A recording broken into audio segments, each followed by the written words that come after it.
Virginia is for eaters and drinkers, all kinds of eaters and drinkers. For oyster shuckers and slurpers. Winery samplers are all-day wine drinkers. Brewery hoppers and distillery sippers. For those who order grits and those who order cheese grits. We all know what the right way to order is. For barbecue triers who turn into finger lickers and meat off the bone suckers. All right, all this talk of food is making me hungry. I gotta go get some mac and cheese. Like I was saying, Virginia is for all sorts of food lovers. So come love it for yourself.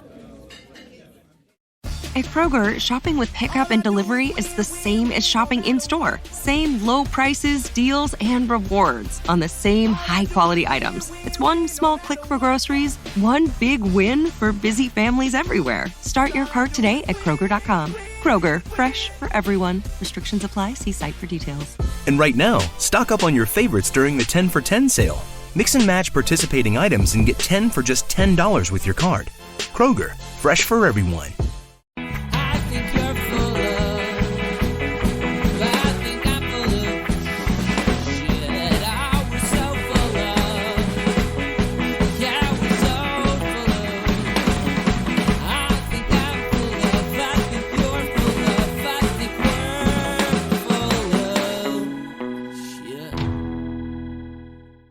Welcome, everyone, to So Very Wrong About Games. My name is Michael Walker, and I'm here with my good friend and co-host, Mark. How are you today? I'm very well, thanks. How are you? I'm fantastic, Mark. But I'm here because I'm your friend, not because I'm your co-host, right? It's true. Okay, just wanted to make sure. It's the only thing that gets you in the door. So back to an old saying, you can't affect what other people say, do, or feel. This stops any statements like, well, they're doing it, why can't I? Or, it won't make a difference, so why should I try? Or, why do I have to do it when nobody else will?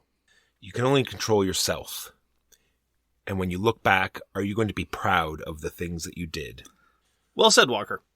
And that certainly puts context over the last time you were smacking me silly and you kept saying, I can't control how you feel. Stop hitting yourself. Stop hitting yourself. See, you can only control yourself, Mark. It's true. And you shouldn't hit yourself. So this is a board gaming podcast about board games. We're going to mix things up. We're going to talk about games this week. As opposed to Walker's constant moralizing, he never lets us forget that he studied moral philosophy. He brings it up every other week. Next, he's going to be inundating us with French. It's how he do. We're going to talk about the games we played last week. We're going to talk about the news and why it doesn't matter. And then we're going to talk about our feature game this week, which is The Wolves. So, Walker, what did you play last week? Mark, we played a prototype game, so all the usual caveats and things, rules due to change, figures, components, all that can change. And this wasn't a paid thing. We talked to the designer, Jason. We met him at Shucks, and we really liked the layout of the game. So we asked him if he could send us a prototype copy because we enjoy playing games. And so we did. This is a heavy miniature troops on a map type game. It has a name, too. Cysmic. Yes. Sorry, I was about to say Cysmic at the beginning, and then I said I thought we'd better do the spiel first, and then now we're back. All right, so this is Cysmic, designed by Jason Blake and put out by Star Reach Games, and the best of the best have been sent to this far-off planet to terraform it. But terraforming has gone wrong, Mark, and now we all must GTFO, demolishing our terraforming equipment in order to build rockets to get off this planet, because it is soon not to be. And there's a lot to like about Cysmic. Very interesting theme, like I just said.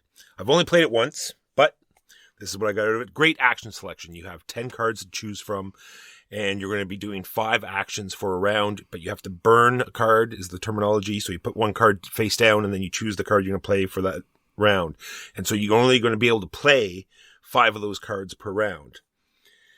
And it also has, like I said, fantastic looking miniatures. It has this interesting locking mechanism where when you engage other troops, it sort of locks them in place until one of the players plays a battle card. It has a very open map, so no one's going to be sort of like stuck in a corner because you can go off the edges and come on the other side. There's also sort of like the mining mechanism from Scythe where you go down these caves and pop up the other side. And I really enjoyed the combat system. Once we got onto it, it's very quick, very easy to understand. And all of that there is enough game, I think, for me. But then there is there is a lot of other stuff now that sort of breaks down these things that I enjoy. So there's 3 more decks. There's a discovery deck and an espionage deck and a relic deck. And this all throws sort of take that out of turn, mess up, because we played with 4 players and halfway through the game, 2 of the players didn't have to work with the card system. They could play whatever cards they wanted. They didn't have to burn them. It was a particular setup whereby the opportunity cost of playing a card and the opportunity cost of drawing a card effectively went away for them. And so their key limit was their hand limit. And so they were in a position where they had all these cards flooding into their hand, and they would always have to pause and see what they just acquired. And then it was just trivial to play them. Like, I had to play them or discard them. So I'm like, oh, okay, Walker, I guess all these troops die. And Mark, I guess I'm taking all your currency. And I guess I'll do this thing even though it doesn't really do anything. And so the tempo ground to a halt, and it really undercut a lot of the clever bits that you were talking about. The action selection mechanism, which involves genuine trade-offs. Like, do I ever want to do anything with Harvester in this game? I have to decide right away, and it's a really good commitment to decide where to focus on, because you want to play all 10 of your action cards every round. I fell in love with that right from the beginning. It was great. Yeah, it was like, this is going to be amazing, and like I had already planned out like my 5 turns. I was like, this is going to be good. I don't need to do this in the first round, and the first round that worked, and then that went right out the window, because you had, from then on, I had to wait until my turn, because the game state would change so much that there was no point trying to plan what you were going to do because of this randomness that was happening. I would add one addendum in terms of one of the excellent parts of the action selection, and I would also push back a little bit about your characterization, because I'll start with that part, actually. The espionage cards and the relic cards I thought were okay, because the relic cards in particular were an excellent part of the game's tempo. At the start of the game, it is very hard to get any relics. Relics are special toys that are special powers that you can keep so long as they're there and you have 2 active slots. And it's the case that the first time you get a relic, you remember it, and it's very consequential and it's very salient. And they're not really all that take-that-ish. They just give you a special boost. As the game goes on, as the planet falls apart in Cysmic, as it does rather catastrophically and visually pleasingly, relics become more common, and you gain a greater ability to be flexible in how you use your relic. The relic that you played in turn 5 or what have you, that you thought you would never part with, suddenly you're ditching because you desperately need that added level of flexibility. So that part I stand by. The espionage cards, only a certain amount can be infected at any given time over the course of the game, so they cycle through as a general rule. We didn't see so much in our game, because in our game of Cysmic, people were generally taking the one shot then discard effects on espionage cards, so as it happens, there wasn't that intended cycling didn't occur. Now, as far as the other part of the action selection element in Cysmic is bonus actions. At the start of the game, you're presented with this potentially intimidating matrix of bonus actions that can apply at various effects based on various actions at various times. Trying to internalize this at the outset would be a mistake, because it's there primarily to allow you to be somewhat flexible. I said before, the action selection mechanism forces you to decide, okay, I'm just not doing anything with mechs this turn. But then, right around round 4, you realize, wait a minute, if I can build a mech, my round 4 bonus action could be to move that mech. Okay. And suddenly you start getting some interesting flexibility going on if you're able to get your ducks lined up in a proper row. That part I also really, really enjoyed. And it also had minor elements of take that. Minor elements, like I'll steal a prisoner, or I'll steal a crystal, or I'll get the crystal that you thought I couldn't get from another source. And then you had the discovery deck. The discovery deck is easily 3 times larger than it needs to be. It's a massive deck full of effects, and some of them just don't belong in the game. Flat. Like, just utterly, you look at the card and you get a frown on your face because you don't want to play it and you don't want it played against you. The first time I played Cysmic, I played it twice. Those cards just didn't get played because there was a serious opportunity cost to playing them. We didn't have the same faction abilities where people were drowning in discovery cards. And largely, we were like self-controlling the game. It's like, that'll lead to bad feeling, don't want to play it. And which is a legit response, but not one that a game should force you to exercise. A game should not force you to exercise editorial control in the middle of your troops on a map game. And so I really hope that over the course of development, and sure enough, I'm going to be very specific if asked which cards I think need to go away and stay away. I understand why they're there. There's a possible design remit, but they lead to bad feeling, which is terrible because Jason Blake is clearly a student of Troops on a Map game. The combats don't lead to bad feelings. You understand why people pick fights the way they do. You're able to get troops back on the map relatively easily if you need to, so it's not like you're completely kneecapped. You're incentivized to not continuously punish the same person in the combat system in Seismic, and so you're constantly on the move, looking out for the clever thrust and the interesting deployment so as to get where you need to go. All that part is great. And the extent to which the take that elements of the discovery cards undermine that experience is quite impressive. I'm reminded actually of a game called Yedo, the worker placement game where you're performing missions in feudal Japan. You have all these mission cards and they're wildly imbalanced. On top of that, there are these take that cards which are wildly imbalanced. A couple of decks of cards, now we could disagree about the relics and the espionage cards, clearly, but a deck of cards or two can really undermine a solid design. And the first time I played Seismic, I had a great time. The second time I played Seismic, I'm like, what's happening to this game I liked? And so I really hope that those elements can be ironed out, because there's some genuinely great stuff in Seismic that currently only gets to shine when the cards don't fight it.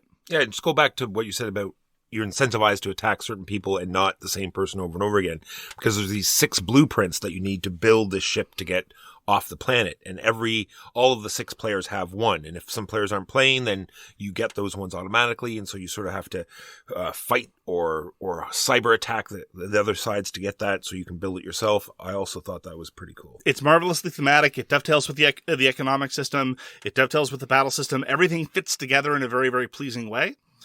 And there's just enough flexibility injected by the bonus actions as far as I'm concerned. And then there are these discovery cards. And a lot of the discovery cards I think need to go. That's the long and the short of it.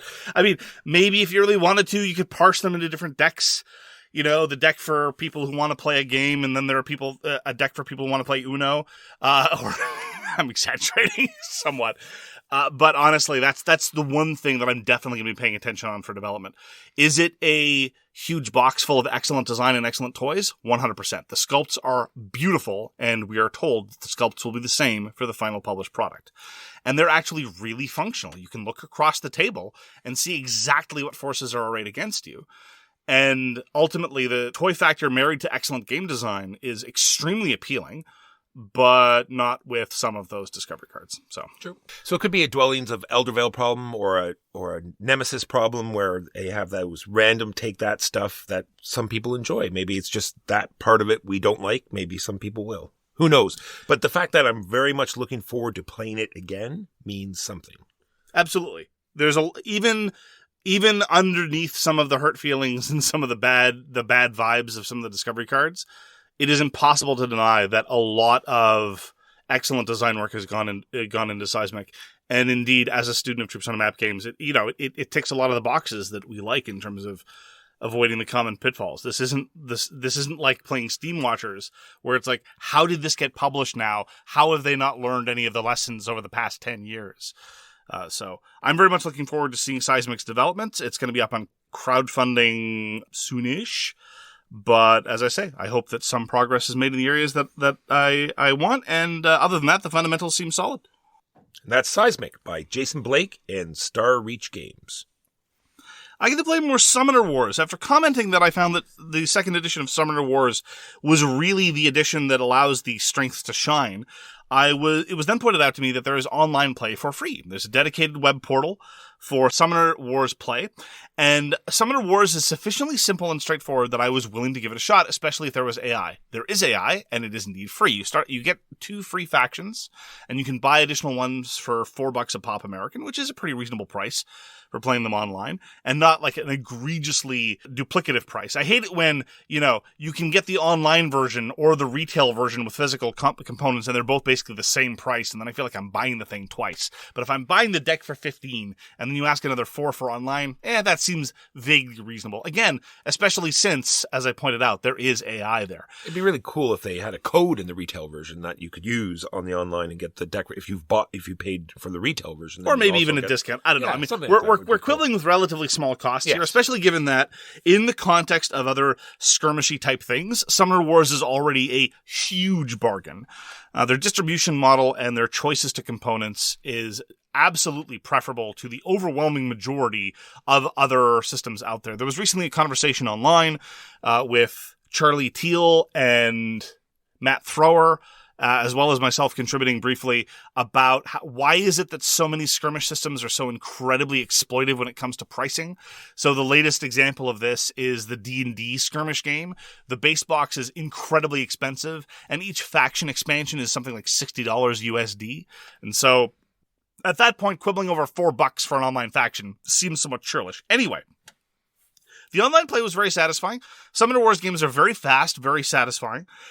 But the only problem that I had with it, and one of the reasons why I don't think I'll be returning back to online much, which is hardly saying much, I hardly ever play board games digitally if I can avoid it, is that the special abilities of the cards are only visible, or at least the descriptions of them are only visible when you click on them and then you have the card blow up to full volume. So as somebody who is not entirely conversant in all the keywords in Summoner Wars 2nd Edition, and as somebody who finds it difficult to internalize the board state without knowing the special abilities of the units involved, which is hardly uncommon. It's a skirmish game. You need to know the special abilities of the units therein. Otherwise, things don't make sense. It was a little bit more alienating than I like from my digital experiences. That's my key objection, once again, to rehash for the 1000th time why I don't like Tabletop Simulator, why I don't like Tabletopia, why I don't like these online implementations, is because I feel like I can't get a sense of the game state from a single glance the way I can in real life. Yeah, this is the second time in a month that I have no games running on BGA. Like normally I would have 10 to 15 and I have nothing. Wow. At any rate, all that having been said, I found the Summoner Wars implementation online very satisfying, and you can't argue with the price. So if you've never tried the game, or if you're interested in how the 2nd edition differs from the first, or if you're just a hardcore fan and you haven't tried Summoner Wars Online, I highly recommend it. It's a great implementation. And was it definitely just one-offs, or did they follow like a story, or was there like a tutorial that...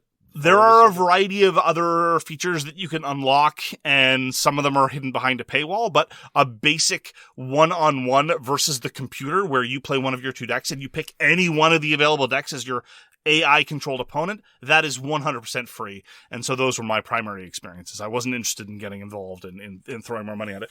If I am going to throw more money at Summoner Wars, which I may very well might, it's going to be to buy physical decks.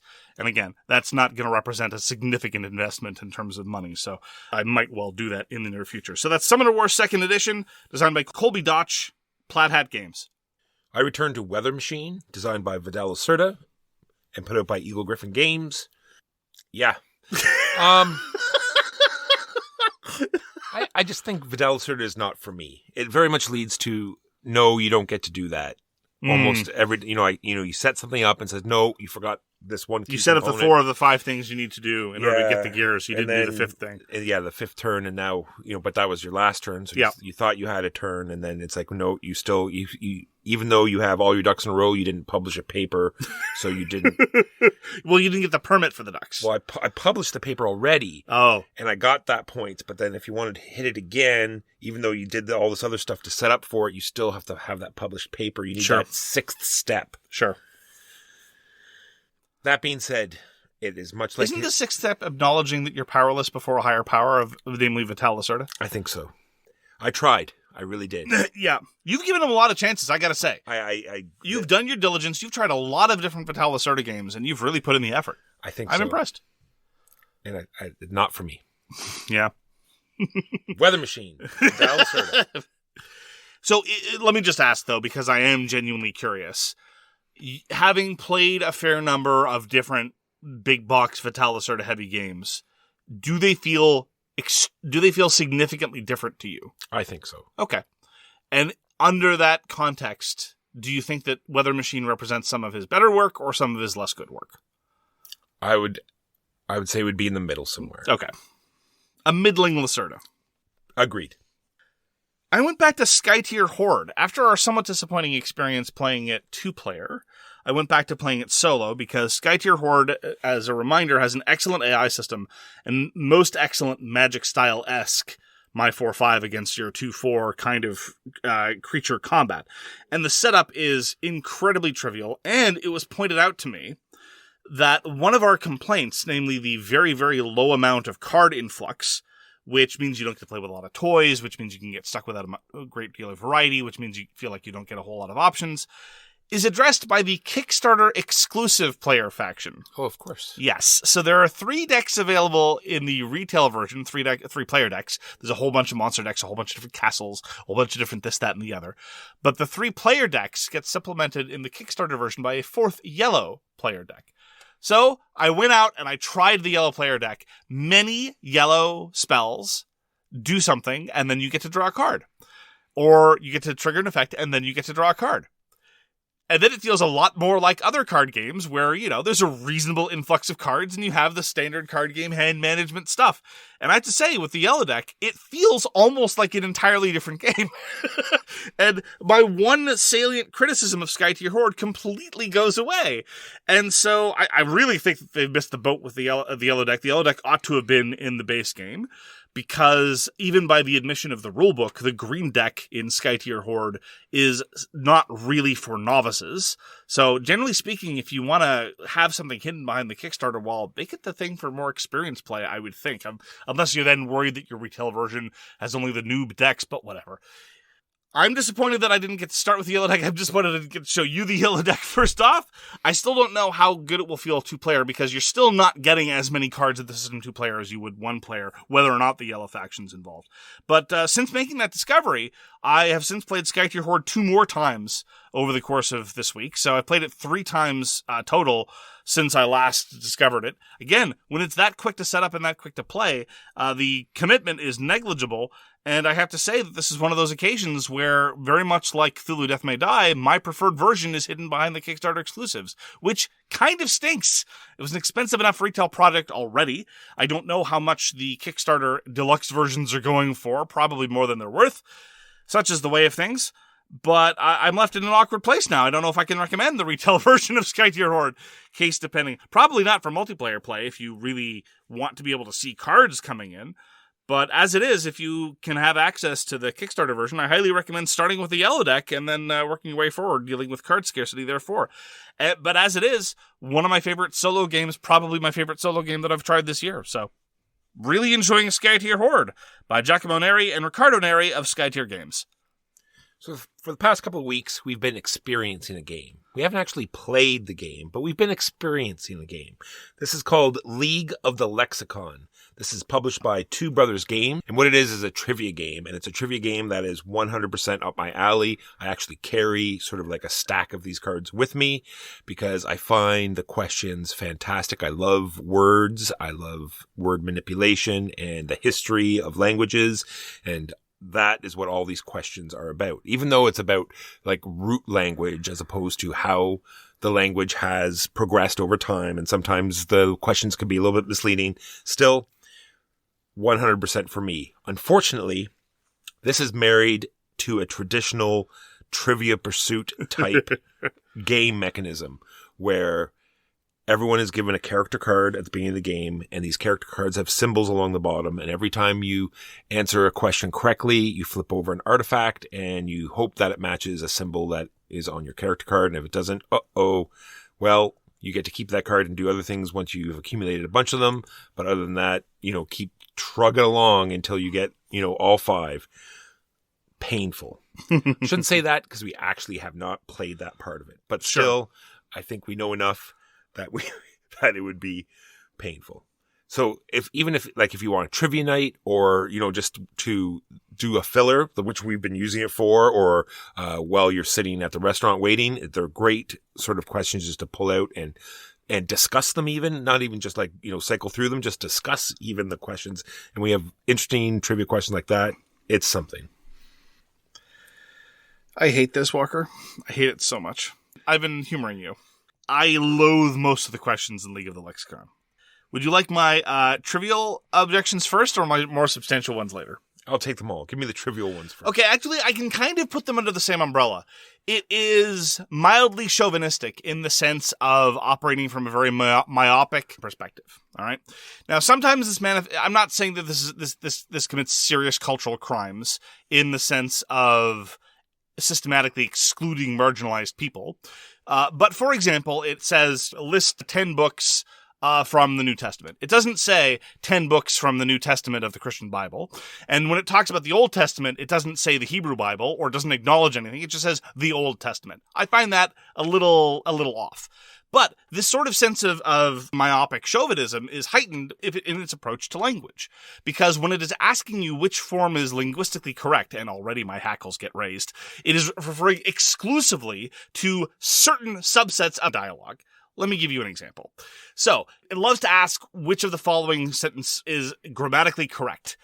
One of them was, the data is and the data are. Well, anybody that is familiar with different varieties of English can tell you that depending on which dialect of English you're using, data either can be rendered as singular or as plural in the overall grammatical structure. It indeed varies by profession. That's just emblematic of its approach. It has a certain dialect in mind. You have to guess what that dialect is. It may or may not be your dialect. And so I find questions like that very painful. Yeah, but it spurns conversations like this, right? About how I hate it? No, about the origin of that word and how it's used and how it's used. The questions about etymology, I've got no problems with. There are lots of questions about etymology. Where did this word come from? I was like, I don't know.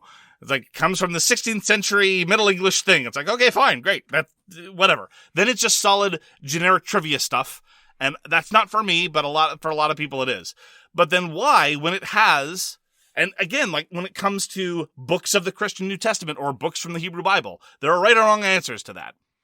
Although even in the case of the New Testament, then there's Apocrypha, different Christian sects acknowledge different bits from the New Testament and others don't. But anyway, setting all that aside, why then are so many of the questions, which of the following are grammatically correct? And my first answer is, this question doesn't work.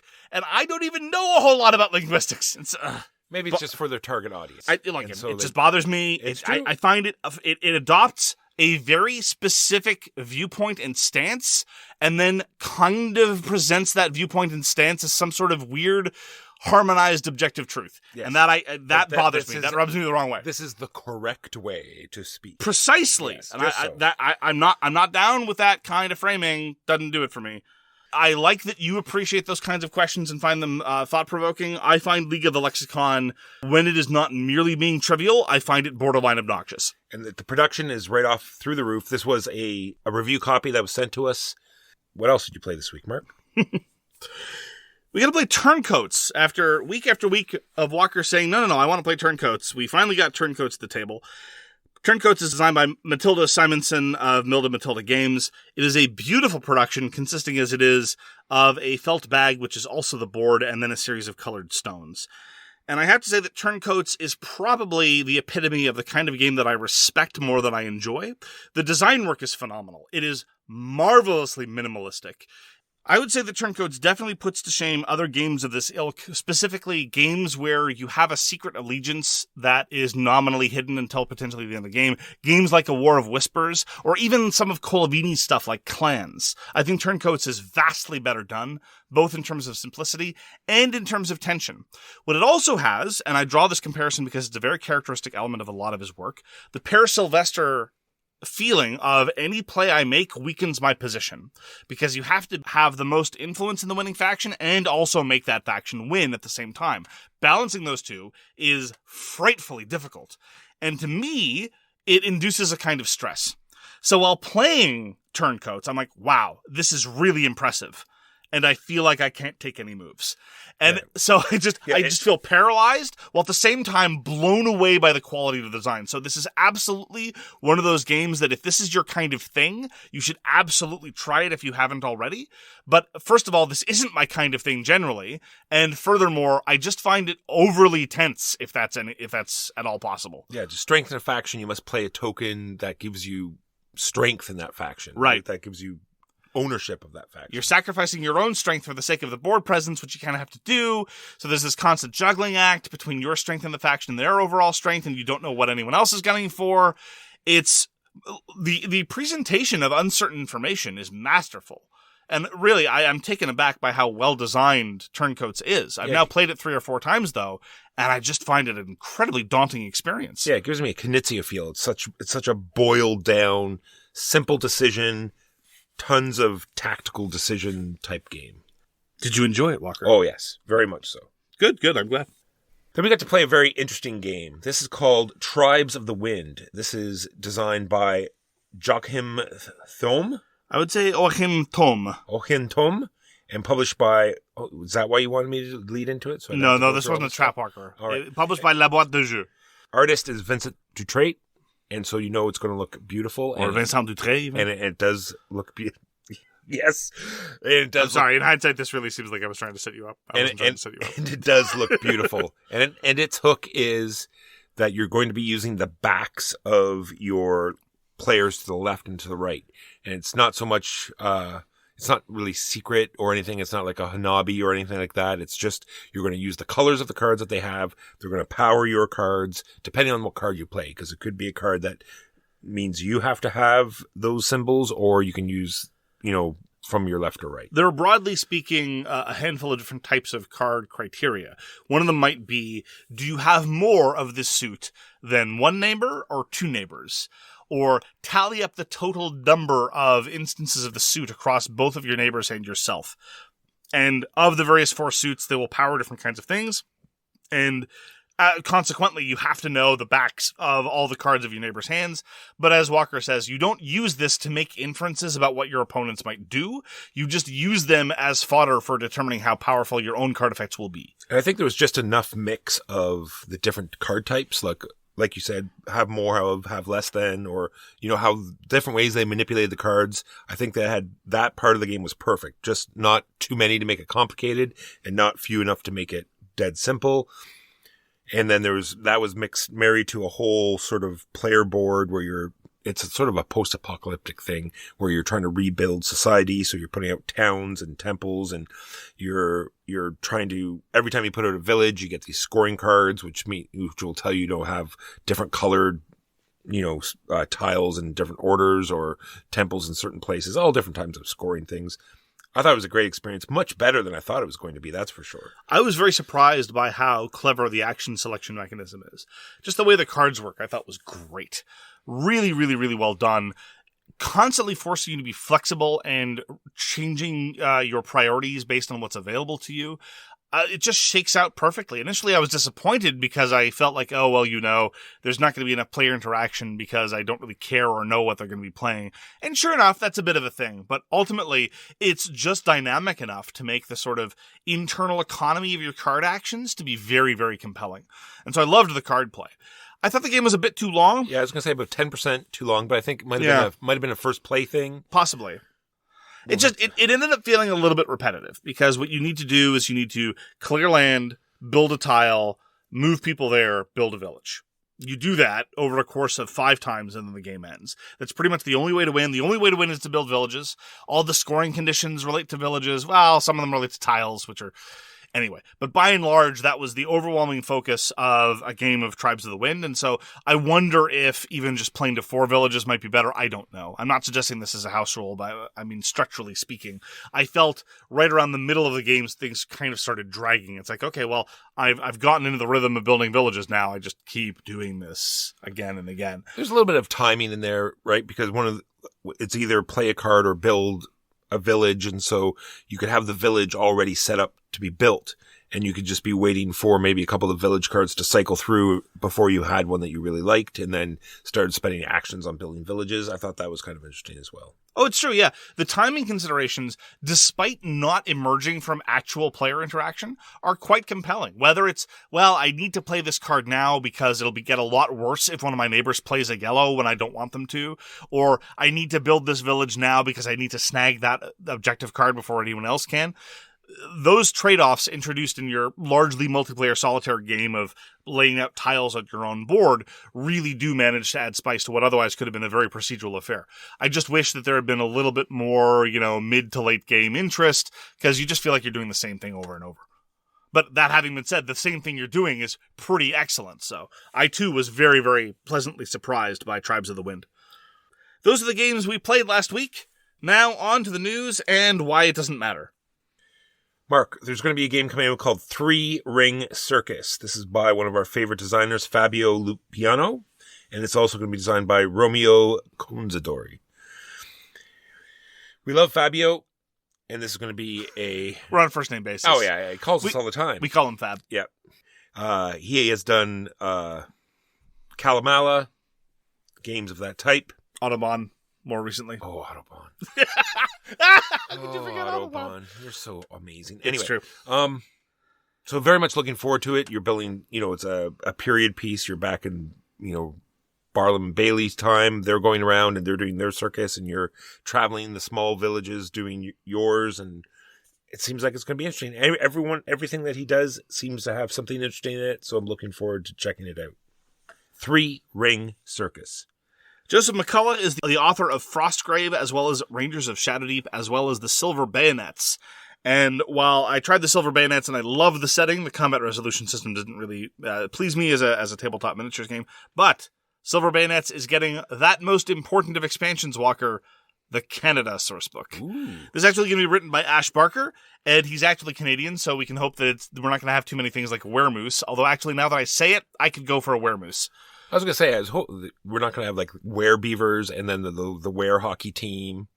Well, hockey probably less so, because this is going to be about this is going to be the aftermath of the War of 1812. Oh.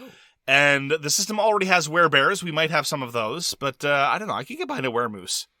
I'm talking myself into it. Anyway, so this is going to be released by Osprey Games later this year. The expansion is Silver Bayonets, Canada. And lastly for me is the board game that I think wins. Mantic has done it, Mark. Best board game title ever. Dungeon Saga Origins, Legendary Edition. Oh my goodness. That's quite a name. Oh, man. I think you're right. I think we just have to retire naming conventions. Exactly. They've just done it. Yeah, just number board games now. This board game 1127. Yeah, wow. Dungeon Saga Origins Legendary Edition. So we talked last week about Gatefall, the game of bigatures by Jackdaw Studios. Little did I know that as we were talking about it, the latest expansion is up on crowdfunding. You can go to GameFound and find Gatefall Monsters. You can find the base game, you can get the expansions, you can get the new one. All, I have to say, at a very, very reasonable price. For the quality of miniatures you get, for the quality of components, for the quality of the game, this is a game that could easily crowdfund for 25% of the cost that it already is. The expansion's a mere $29, which is fabulous. I've never been disappointed with any of my crowdfunding of Jackdaw Studios, so if you're at all curious, go check out Gatefall Monsters on GameFound right now. Finally, for me, there's been a bit of drama on Twitter about the experiences recounted of someone who had a very, very negative experience, hostility, outright mansplaining, some gaslighting at a Necromunda tournament at a recent gaming event. And I just want to say that I realize upon some reflection that I'm very much part of the problem here. Not because I think in the recent past I've engaged in any such forms of outward hostility towards marginalized people or racialized individuals trying to just exist in the hobby space, but rather I've basically ceded the tournament scene to people of that disposition because I don't like what happens in tournaments. People tend to get very hyper-aggressive, very competitive, as you might imagine in a tournament context. And so I didn't want that as part of my gaming, and so I don't do tournaments anymore. But I realize that that's basically becoming part of the problem because it's not just the jerks. It's not just the idiots. It's not just the a-holes who would yell at somebody or make them feel less than or not make them feel like they're part of the hobby. It's the fact that there are bystanders who don't say anything. And it's also the fact that there are people who could try to make sure that there are positive presence in various parts of these spaces, but don't. And I say this in particular because there are many games for whom the tournament scene is the scene. It's just the case that if you want to play Games Workshop games, for example, in a lot of different contexts, you do so at tournaments. That's the nature of the beast. And there are lots of other games that operate on the same principle. And so it's all well and good for me to say, oh, well, I don't do tournaments anymore, so I'll just leave that. That's basically ceding ground to trolls. Not that they're all trolls, not that they're all like that, but it is incumbent on people like us who I think at least try to be good allies and to allow for a more inclusive, more tolerant, more safe space in the hobby universe for marginalized people to basically insert ourselves in these situations to try to help out other people who are in a position that need access. And so I think this incident and the way that people have been talking about it have caused me to reflect on my own sort of withdrawing behavior. And I think it's important to acknowledge that as allies, there's always more stuff that we can do to try to make the hobby a better place. And so if you see something, speak up. Not in a sort of aggressive confrontational way, because aggression breeds aggression, but, it's important that we speak up and be as aggressive as we need to be to allow people to exist safely in our hobby space wherever possible. And if that means in tournament settings as well, then absolutely that means participating in tournament settings, not even necessarily as a competitor, as a judge, as a bystander, as an adjudicator, whatever, what have you. And that has caused me to consider no tournament since. Like I said, when you look back and reflect, are you going to be proud of what you did? That is the news and why it doesn't matter. Now, on to the main review, which is Wolves by Pandasaurus Games. Is it Wolves or is it The Wolves? That's a good question. It's The Wolves. My bad. That's fine. This is what editorial standards looks like, though. It's true. Today it's a definite article. Tomorrow you're misspelling authors' names. And then you're just referring to games as a series of codes. Oh, I see. So it's not all wolves that do this. It's only the wolves. The wolves. Like the wolves. The ones in this box. Yeah. If someone else the buys wolves in it, the box, yeah. If someone else buys it, those aren't the wolves, those are those wolves. All right. Now I get it. Right. Now on to the main review, which is The Wolves. These wolves? Those wolves. The other wolves? The one Pandasaurus wolves. Got it. This was designed by Ashwin Kamath and Clarence Simpson, published by Pandasaurus Games last year, and it concerns just the wolves in the box. Walker, why don't you give us an unhelpful summary about what one does in The Wolves, the 2 to 5 player pack building game from Pandasaurus Games? You and your pack of wolves are marking your territory all across the land. Good thing you're set up near water. You can rehydrate. You're growing your pack. You're hunting for dinner, in the hopes of clearing your personal board for increasing point rewards. So this is what Walker would call a tableau building game. And I'm not really sure if there's a good accepted technical term for what it is. No, it's not tableau building. It's a tableau deconstruction game. Okay, sure. I can go for that. Well, in the traditional style, often associated with Scythe, you've got all your pieces. The more pieces you put out, the better values you reveal and the more points you can score. Whether it's Hansa Teutonica, whether it's Terra Mystica, whether it's Gaia Project, whether it's Scythe. Things of that ilk. You've got your little dens, and as you build dens over the course of the game, your values get better and your wolves get faster and you start being able to move more wolves and howl better and things like that.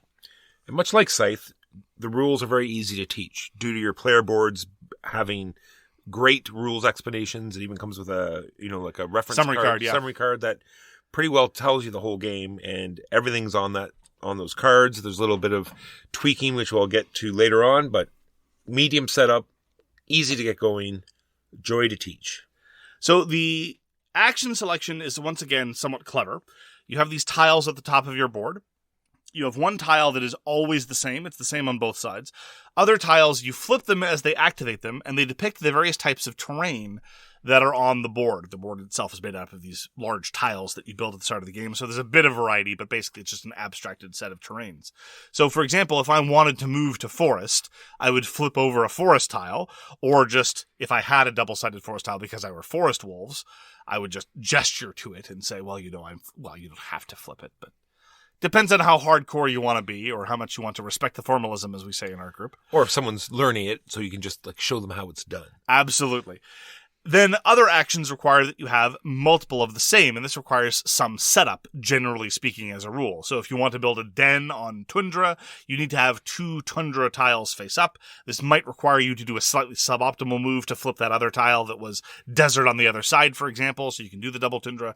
And this, of course, leading up to perhaps the most powerful and obnoxious move in the game of the Wolves, which is the dominate action, which will require 3 of the same tile, which is technically impossible except for everyone's favorite terrain type, unless, of course, you cheat by using special tokens. It's true. And this is where it leads into your player board, because, it'll be like, how far can I move? Well, it's right there. And it's something that you can improve. The more dens you put out, the better you get at certain actions. You can move more wolves. You can move them further. You have a howl range because the board is seeded with all these lone wolves at the beginning of the game. And this is how you mainly grow your pack, is you branch out and you start calling because you're howling to these lone wolves and they join your pack. And there's 2 types of wolves. There's the baby pup wolves, and there's the pack wolves, and there's the alpha wolves. And most of the work's done by the alpha wolves, but the overwhelming majority of actions are done exclusively by alpha wolves. The pack wolves serve mostly to exert some area control, more on that later, and to help you with hunting. Other than that, if you're going to be howling, building it down, building a lair, moving people around, shoving people out, making a big push for area majority, you're going to be doing it with your alphas. We commented on this before when we first discussed the wolves in passing, but there's no such thing as alpha wolves. I mention this because it's unfortunate from the theming of the game, especially since it furthers a commonly held misconception, right? If this were not already a widely held false belief about wolves, it would be bad enough. But also I can't help but feel that the myth of the alpha wolf has also kind of had a weird influence in culture more broadly and not for the good. I'm not saying that the game of the wolves is responsible for toxic masculinity, but I'm saying that the fact that there's even a tenuous connection means that maybe they should have done a little bit more research when publishing the game. Well, and the fact that it took me all of 3 seconds Yes. to find out about it, just to double check. Yeah. Was odd. It's not as bad as totem poles in Manitoba, all right? It's true. But it's definitely of a similar class, shall we say. Or false gods in, yes. Yes, the Kotahi, yes. Who could forget the Kotahi, yes. So yes, you get to do 2 actions, and you're going out and you're trying to get control of the actual map tiles. And on each map tile, there is a pool. And at the beginning of the game, they're all covered with moons, crescent, half, and full. So there's a very interesting sort of round mechanism, I guess you could say, or end of game mechanism. Because every time you take something off your board, it goes on the main map board. And if anything affects that removes it, it goes onto the calendar. And as it ticks down, it's going to trigger scoring, and all the crescent moons are going to score first. And they're sort of seated on single map boards, and whoever has the most presence there is going to score them. We've sort of found out in the games that we played that that's not so much the major scoring parts. And so it's one of those games where you have to sort of clear your board and do other things on the way to getting that. Like, it's like either you call it like, okay, I'm not going to bother with that one, it's too far away, or someone else already has too much presence there, so I'm just going to work on future ones, or I'm just going to work on clearing my board. I will say that the tempo effects are very interesting in the wolves. Sometimes you have a number of rounds where you don't make any temporal progress on the so-called calendar, and sometimes it happens very, very precipitously. I never really got the sense that I was in a position to predict how quickly things were going to go, but nonetheless I did appreciate that there was a sort of ebb and flow of the pacing of things. Anytime anything gets removed from the map, whether it's because you're converting a lone wolf or converting somebody else's wolf or converting a den, what have you, that's when things go up on the map. So you can exert a certain amount of control over it. It's like, I want the game to accelerate. Okay, I had best target things on the map rather than just mucking about with my own infrastructure. And that part I really enjoyed. I do agree with you, though, and this is in fact one of my key complaints about the wolves, that when it's first set up, one gets this image that it's going to be an area majority contest. And indeed, the fact that alpha wolves can potentially with great difficulty convert other things, or with slightly less difficulty shove other wolves off the tile. I was looking forward to primarily an area majority game with some interesting action selection. That's not really what it feels like at the end of the day, because in the wolves, a solid bulk of the winning scores of the games that I've observed have indeed come from your board. And so this is just a personal preference, to be frank. I like area majority games, and I find them very tense and very competitive, and they tend to lead to more player interaction. I found that the wolves leaned more towards the board manipulation, which is less interactive, less tense, less interesting as far as I'm concerned, and I wish it had leaned more into that other scoring mechanism. Well, in the full moon, the very final phase, I feel it is definitely more competitive, because by then you've cleared as much as your board as you think you're going to do, and so getting those last full moon spaces, I think there was a lot of jockeying for position. Yes, there's more because the points do escalate, but even the last round's points don't really get you in a position to win. For example, let's say that somebody in a game of the Wolves managed to win first place in all 3 end game scoring tiles. That would net them 24 points. That's not anywhere near a winning score. That's not a good score at all. So again, the bulk of their points would come from elsewhere. Now granted, of course, if you win all 3 in the last round, you're probably going to get some points on the way. But you take my point. Yes. Maybe even, again, I'm not suggesting fixing the game, but in order to make it more to my taste, maybe even doubling the area majority scoring overall would have a salient effect. Who knows? I love the fact, like I said, because it's so easy to teach, there are all but 2 symbologies, and it all breaks down into the bonus tokens. For clearing parts of your board, you're going to get tiles that represent the tiles at the top of your board that let you do actions. You can just discard them instead of flipping a tile. So you can do that, to dominate in other areas rather than your main one. Or you're getting extra action tokens, which can be sometimes crazy because you're allowed to store them up and spend them all in one turn. So technically, instead of getting 2, you could get 6, 8 turns in one round, which sometimes leads to a little bog down of the rules, because sometimes in the middle of the turn, something opens up for you and you realize you can do other things. So you start spending these tokens, but I don't think it's overall too bad. Yeah, again, it's an interesting bit of tempo in the Wolves about when to spend your extra actions. In a lot of, say, Euro games, if you get extra actions, you spend them right away because they tend to have compounding benefits. But in a game of the Wolves, a lot of it is about jockeying, about timing, whether it is about area majority scoring or elements of your own board. It often depends on, well, how do my tiles look? Can I make a good play based on where my Wolves are and what my tiles look like? Not really. I'll hold on to them, wait for later, and see if I can make a good push later. That part was interesting because you don't want to wait too long. You might end up with leftovers at the end of the game. That's bad. You don't want that. So again, a trade-off choice. But as you say, there is a bit of downtime. I mean, we're talking about a perfect information, no luck, somewhat abstracted game where sometimes your entire situation on the board can change between turn to turn. So sometimes it's the case that your turn comes up, you know exactly what you're going to do. It happens, you move on.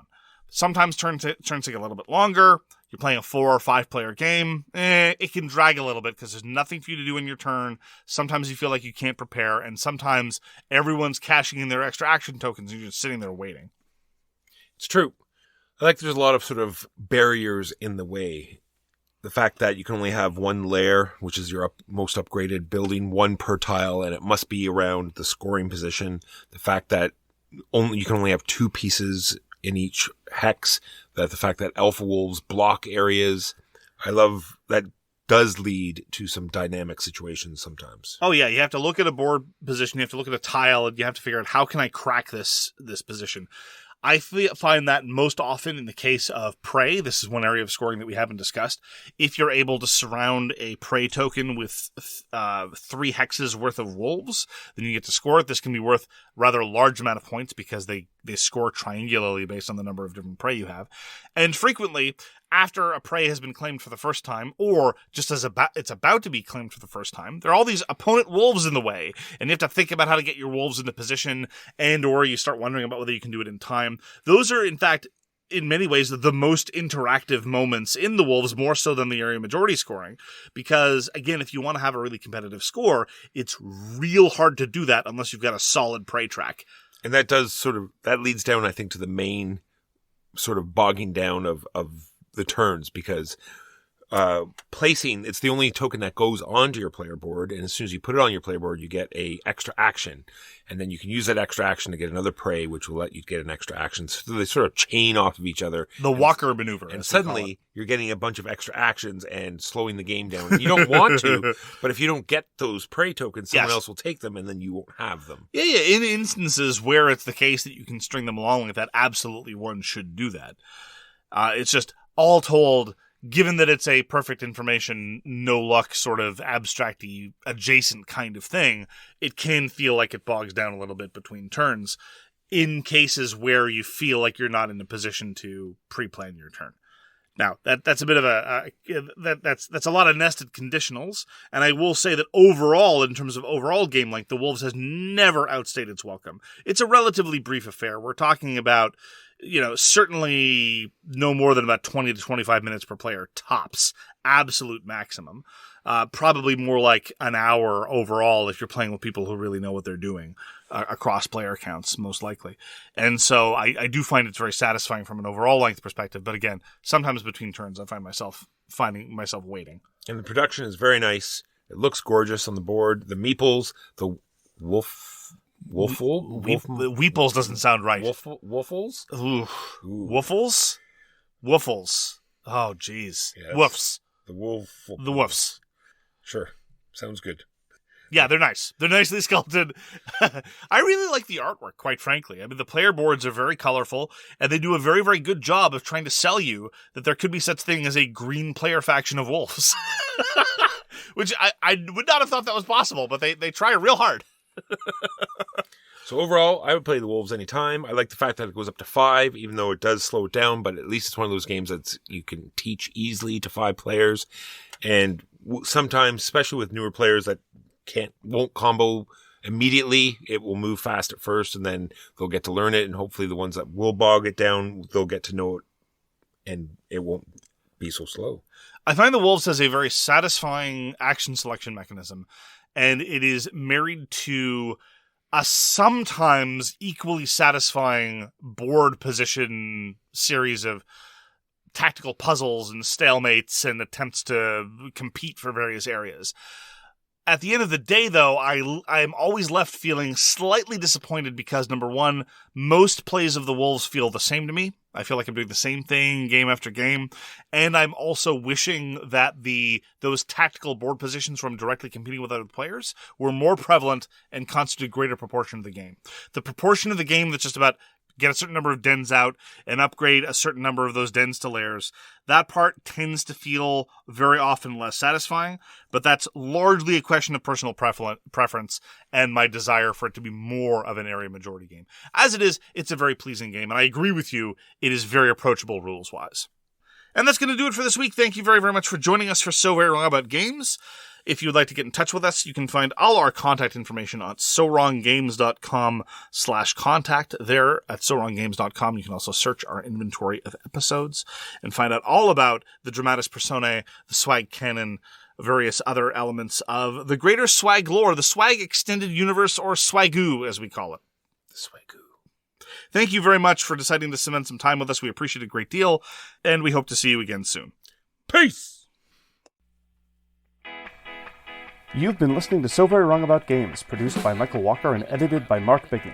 Special thanks goes to What Does It Eat for generously allowing us to use their most excellent song, FOS, as our theme. You can find them at whatdoesiteat.com. You can reach us by email at soverywrongaboutgames@gmail.com or on Twitter at SoWrongGames. Thanks very much, see you next time, and always, try to be right, but remember you are so very wrong.